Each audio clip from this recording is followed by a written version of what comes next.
And many gathered on the steps of the Capitol, urging lawmakers to fund early childhood education. Sierra Oshrin uncovered why some think children are at risk if they're not getting exposed to education early on.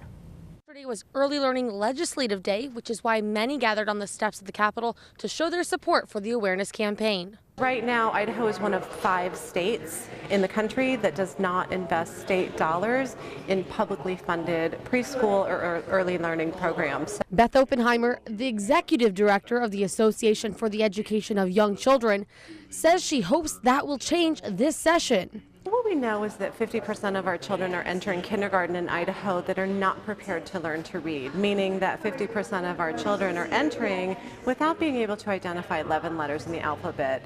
And that automatically, from day one, puts children behind. 3 speakers addressed the Senate Education Committee to inform them on the link between early education and success as an adult. The decisions that parents make early in a child's life has a lot to do with what happens when they finally get around to figuring out whether they're going on to post-secondary education. The director of the McClure Center at University of Idaho was one of those speakers. She spoke about the report they released last year.